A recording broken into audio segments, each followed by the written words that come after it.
Welcome back to TLC Sister Wives Daily. I'm Sarah, and today we're diving into one of the most shocking, emotional, and dramatic turns the Sister Wives story has ever taken. For years, fans have watched Kody Brown's empire rise on the promise of unity, love, and faith, only to see it unravel piece by piece in front of our eyes. But what if I told you that behind the tears, the family feuds, and the cameras, there was something even darker hiding in plain sight? This isn't just about broken hearts or failed marriages anymore. This is about money, power, betrayal, and the kind of courtroom drama that can shatter a family forever. Today, we'll walk together through the explosive financial collapse trial, where Christine, Janelle, and even Meri finally uncover the truth about the empire they helped build and the shocking lies that nearly destroyed them. So grab a seat and stay with me until the very end, because this story has twists, tears, and betrayals you won't believe. Let's get into it. The air in the courtroom feels heavy, almost suffocating. The silence is pierced only by the scratching of pens and the shifting of uneasy bodies in the wooden seats. Kody Brown sits stiffly at the defense table, his jaw locked tight, eyes darting toward Robyn, who squeezes his hand as if that one gesture could keep their world from collapsing. Across from them, Christine, Janelle, and Meri sit together for the first time in years, united not by sisterhood, but by betrayal. This is not a family meeting. This is war, and the stakes are everything they built and everything they lost. This trial will decide who controlled the family's money, who hid the truth, and who must pay for years of deception. Each testimony threatens to burn the Brown legacy to ashes.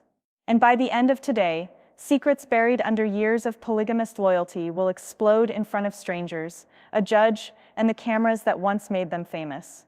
Before we step inside the storm, ask yourself this: when loyalty turns into control and family turns into enemies, who do you believe? If you're ready for the truth, stay with me until the end and share your thoughts in the comments, because this story is going to leave you questioning everything. Christine is the first to take the stand.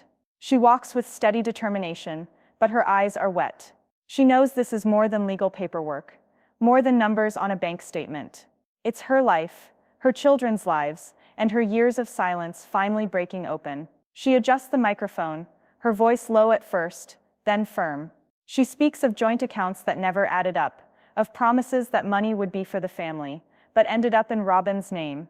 Every word lands like a stone thrown into still water, rippling through the courtroom. Kody shifts uncomfortably, his fingers drumming against the table, his face flushes red, a mixture of anger and humiliation. He leans toward Robyn, whispering, but the microphone catches fragments of words. Lies, ungrateful, family turned. Robyn tilts her head, blinking rapidly, playing the part of the loyal, emotional wife. But the jury, the judge, and the spectators see more than tears. They see someone who has something to lose. Secrets don't just stay buried. They grow heavier until someone is crushed by them. Christine takes a deep breath, her voice cracking only once. She explains how bills for the kids' needs were ignored, how vacations stopped for some children, while others received gifts, how the balance in accounts dwindled without explanation. She pulls out printed bank records, her hands trembling, but her will unbroken. The attorney hands them to the judge. The pages are thick with withdrawals, transfers, and checks signed over to entities no one else knew existed. The silence grows louder as eyes scan the evidence. Kody slams his hand on the table, breaking the stillness. "This is taken out of context," he blurts, his voice echoing off the wood-paneled walls. The judge raises a stern brow. "Mr. Brown, you will wait your turn." The courtroom watches as Kody, once the self-declared leader of a family, is told to sit down like a restless child. His pride takes the hit, but it's his fear that shows in the sweat beating at his temple. When pride begins to crack, the truth is never far behind. Janelle is called next, and her entrance shifts the atmosphere again. She is calm, collected, and businesslike, but the weight of years sits on her shoulders. She's known as the practical one, the numbers wife, the one who always kept order while others spiraled. Now her order is the weapon. She produces receipts, ledgers, and records she kept for her own sanity, documents she never thought she'd have to use against her own husband. Her voice does not shake. She details how checks written to cover household expenses bounced, while transfers to Robyn's personal accounts cleared without fail. She points out dates, times, amounts. Her words are sharp, factual, undeniable. Robyn dabs her eyes with a tissue, But the attorney cuts in. Mrs. Brown, isn't it true you opened multiple LLCs under your own name? The tissue freezes midair. Her lips part, but no sound comes out. The room stiffens. Christine and Meri exchange glances, a silent acknowledgement of what they long suspected, but never had the proof to confirm. The moment truth touches daylight, even silence feels like a confession. The judge leans forward. Answer the question, Mrs. Brown. Robyn swallows, her hands tightening on the tissue until it crumples. They were for the family, she says, her voice breaking. They were always meant for the family. But the evidence says otherwise, and with each page turned, the courtroom becomes less about family loyalty and more about survival. The camera pans to the children, sitting quietly in the back row, their faces a mirror of betrayal and heartbreak. They once believed their parents' unity was unshakable. Today, they watch it unravel under oath. And as the session closes, the judge announces, "Tomorrow we will hear testimony from the children themselves." The words hang in the air like a storm cloud ready to break. The room erupts in whispers. Kody sinks lower in his chair. Christine clasps her hands tightly, knowing the hardest part is yet to come. Because once the children speak, there will be no going back.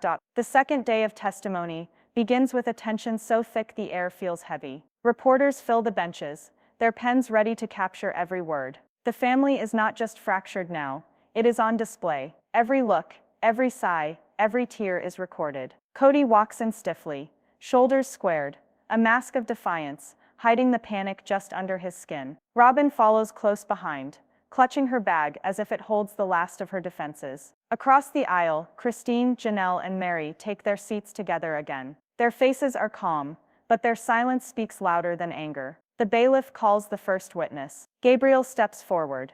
His walk is steady, but the pain in his eyes betrays him. He adjusts the microphone, his voice low at first, then clear. He does not look at his father. "I tried for years," Gabriel says.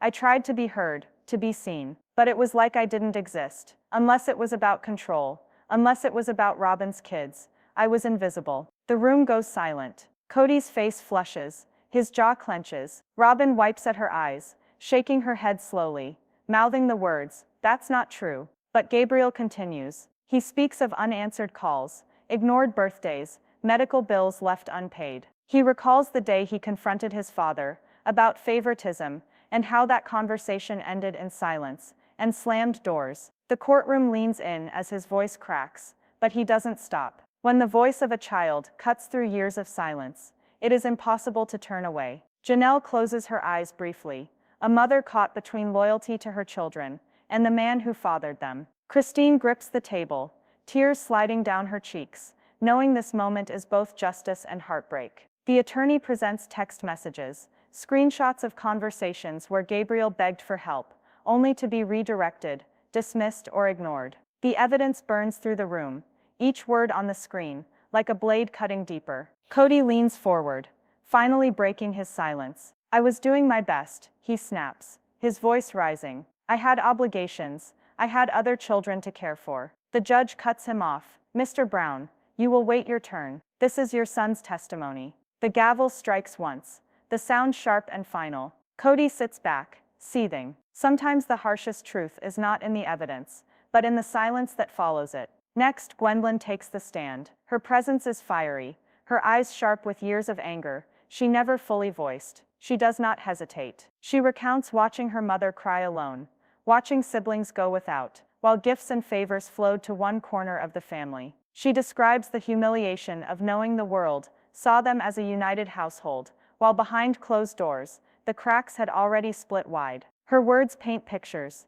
the jury cannot ignore. Her tone is sharp, relentless, fueled by the years she felt ignored and minimized. She does not cry. She will not give Kody the satisfaction of seeing her break. Robyn shifts in her seat, whispering to Kody, her eyes darting nervously toward the judge. Her face flushes, her mask of calm beginning to slip. The attorney presents financial records tied directly to Robyn's accounts. Vacation rentals, shopping sprees, and expenses that no one else in the family saw. Christine stares straight ahead. Janelle's lips press into a thin line, and Meri shakes her head slowly, the weight of betrayal pressing heavier with each passing second. The truth always hurts most when it comes from those you claimed to love. The final blow of the day comes when Gabriel is recalled briefly to the stand. His voice is firmer now, He looks directly at his father for the first time. You told us we were all equal. You told us love didn't have favorites. But money tells the truth, and the truth is, you lied. The silence that follows is suffocating. Kody's face twists, torn between rage and humiliation. Robyn covers her face with her hands. Christine quietly wipes her tears, while Janelle leans forward, her expression hardened like stone. The judge calls for recess, but the words linger like smoke that won't clear. The children have spoken, and their voices cannot be silenced. And tomorrow it will not only be more children on the stand. The attorneys announce a new piece of evidence has surfaced, one that ties Robyn directly to the missing funds. The courtroom erupts in whispers. Kody demands answers. Robyn shakes her head in panic. And the wives know the storm is only beginning. The third day of testimony feels different from the start. The courthouse is packed. Reporters, former neighbors, even distant relatives fill the benches. The whispers begin before the judge even enters. Everyone knows something new has been unearthed, something that might change everything. Robyn walks in first, her face pale, her steps unsteady. She clutches her binder of notes, as though it holds the answers to questions she no longer knows how to face. Kody follows close behind, his posture rigid, his anger barely contained. His whispers to her are sharp, hurried, a mixture of fear and command. Across the aisle, Christine, Janelle, and Meri sit straighter than before. They know the tide is turning. The judge calls for order, and the attorney begins. A thick folder of documents is placed on the table. The pages are turned slowly, deliberately, the sound of paper echoing like thunder. At last the attorney lifts one sheet. This, they say, is a transfer receipt, one of many. It shows funds from the family's shared account moved directly into an LLC, registered under Mrs. Robyn Brown's name. Gasps ripple across the courtroom. Robyn lowers her head, her hands trembling. Kody shifts uncomfortably, his jaw tight, his lips pressed into a thin line. The attorney lays out more evidence: deeds, property records, business filings. They reveal that multiple homes, vehicles, and even a jewelry business were all tied to Robyn's name, funded by accounts that were supposed to belong to everyone. Evidence has no emotion, but it has the power to shatter trust in a single breath.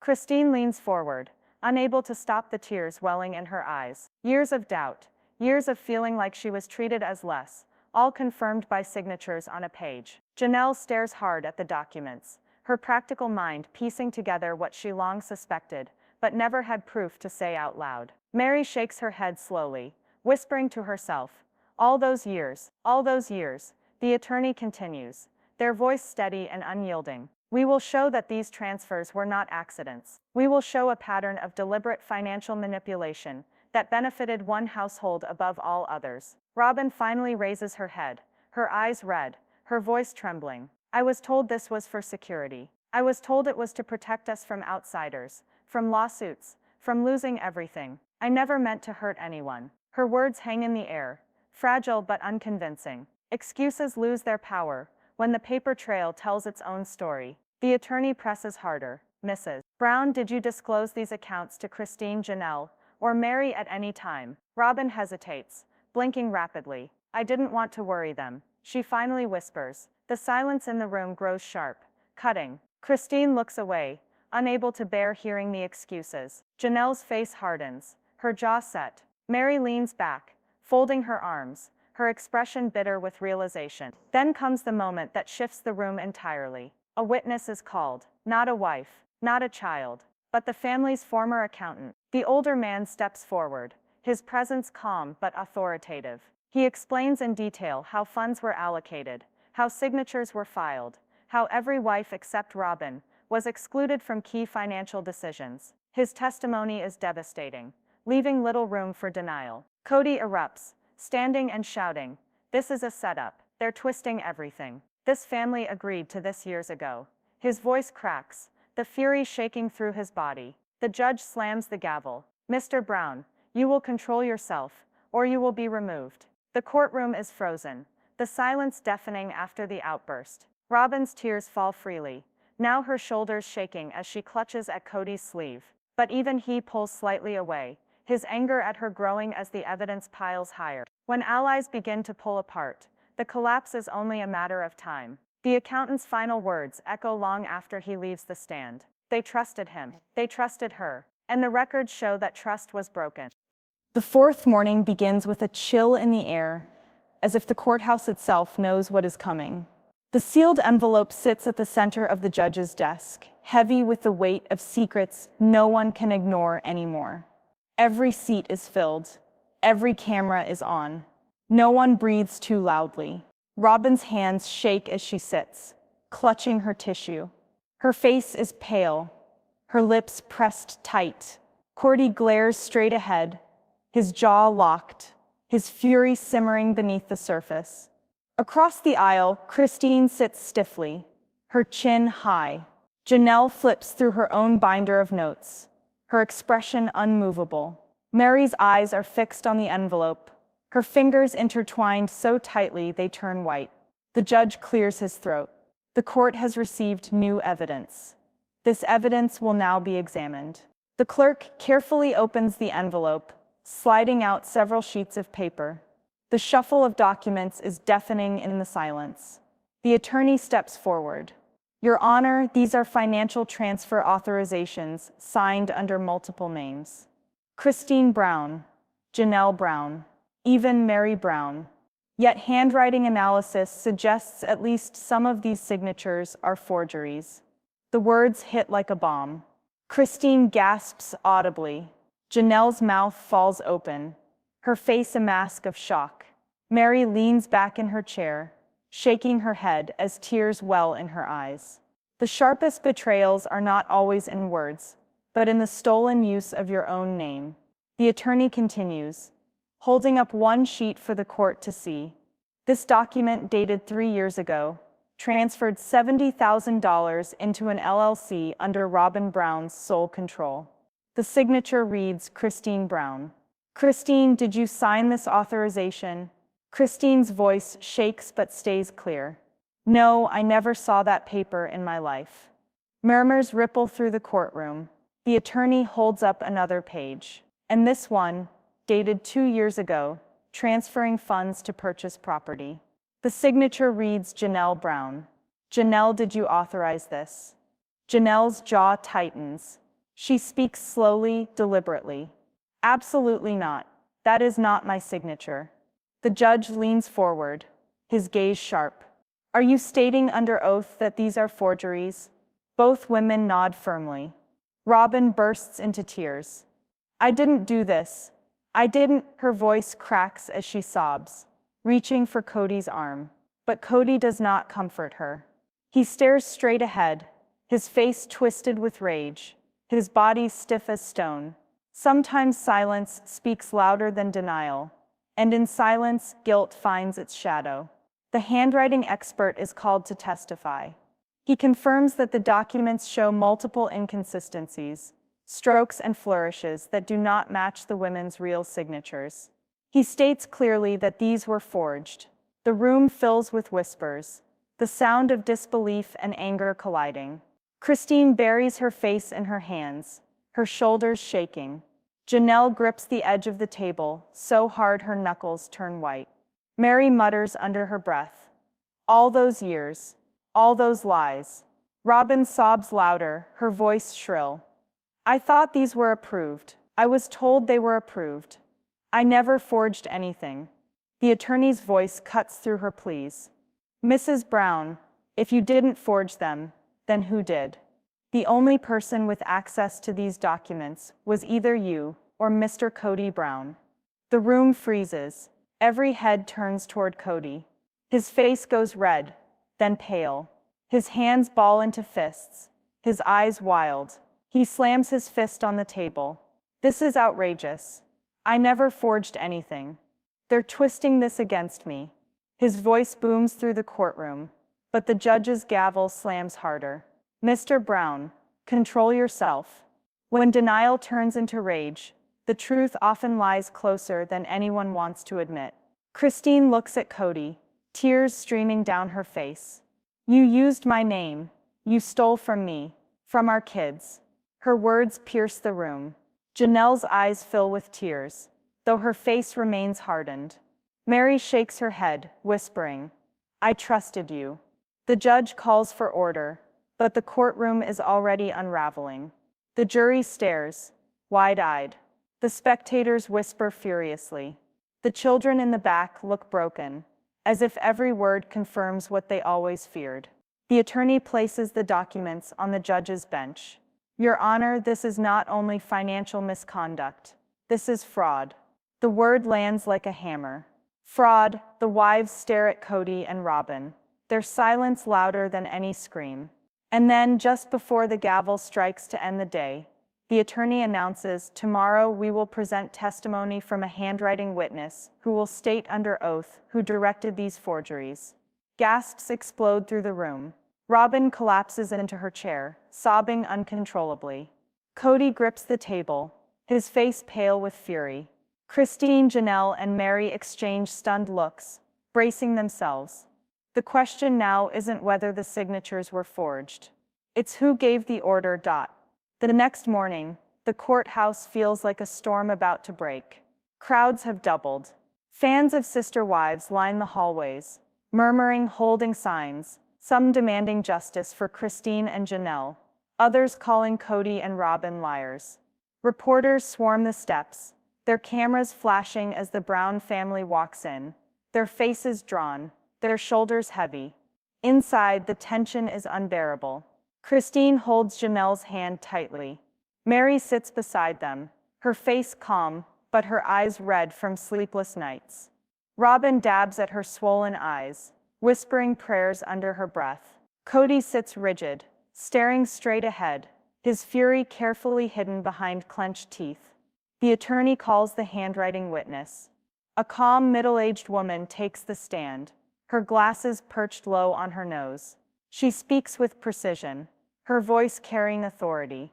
I was contracted to compare these signatures with verified samples from Christine Brown, Janelle Brown, and Meri Brown. My conclusion was that these signatures are fraudulent. The judge nods. But who executed the forgeries? The witness glances at the documents, then back at the court. Based on stroke analysis, letter formation, and writing rhythm, the forgeries were executed by the same hand. And that hand is not Christine's, Janelle's, or Meri's. The forgeries belong to Robyn Brown. Gasps explode across the courtroom. Robyn's body jerks backward as if struck. No, that's not true. That's not true. She screams, her voice hoarse. Tears stream down her face as she turns desperately to Kody. Tell them it wasn't me. But Kody doesn't look at her. His face is pale, his body rigid, his jaw clenched so tight it looks painful. He stares at the table, silent. Sometimes the worst betrayal isn't in the crime. It's in the silence of the person who promised to stand beside you. Christine sobs openly, her voice breaking. All those years you said we were sisters. Robyn, you said you wanted family. And all the while you were stealing from us, from our kids, from our futures. Janelle leans forward, her voice trembling with rage. You forged my name. You forged my children's legacy. And you sat there pretending to be the victim, while you drained us dry. Meri doesn't cry. Her voice is low, but her words cut deep. I wasted decades defending both of you. And this is how you repay us. Robyn's sobs echo off the walls, but the sympathy is gone. Even the jurors' faces harden. The judge's gavel slams. Order. Order in this court. The attorney rises once more. Your Honor, we recommend full restitution, seizure of assets, and criminal charges for fraud and forgery against Robyn Brown. He turns his gaze toward Kody. And we request a financial investigation into Mr. Brown's involvement, given his role as primary beneficiary. Kody erupts. This is a witch hunt. This is all lies. Robyn didn't do this alone. They're trying to tear down everything I built. His voice cracks, his mask slipping, his desperation plain. But no one listens. His words hang in the air like smoke, dissipating into silence. The empire he fought to control now lies in ruins, undone not by outsiders, but by the lies and greed within. The judge bangs the gavel again. This court will recess until sentencing. Court adjourned. Chaos breaks loose. Reporters rush forward. Fans scream. Christine collapses into Janelle's arms, both weeping openly, their grief mingled with relief. Meri walks out alone, her back straight, her face unreadable. Robyn sobs uncontrollably, her cries filling the emptying courtroom. She reaches for Kody's hand, but for the first time, Kody doesn't reach back. He storms out, leaving her behind, his empire crumbling, his family shattered. The final image burns into everyone's memory. Christine, Janelle, and Meri walking out of the courthouse together, their heads high, united not by polygamy, but by survival. Behind them, Robyn sits slumped and broken, the queen of ashes. And in that moment, one truth becomes undeniable. The Brown family is no longer a story of plural marriage. It's a cautionary tale of love corrupted by control, trust destroyed by greed, and a legacy forever stained by betrayal.